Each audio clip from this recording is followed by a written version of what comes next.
हमेशा हमें अपने मम्मी के हाथ का बना हुआ कढ़ी पकौड़ा सबसे बेस्ट लगता है।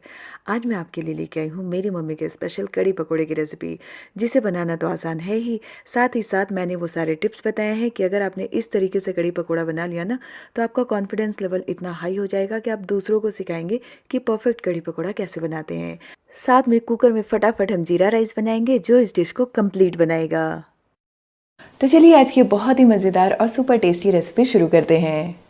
कढ़ी पकौड़ा बनाने के लिए सबसे पहले हम पकौड़े बना लेंगे।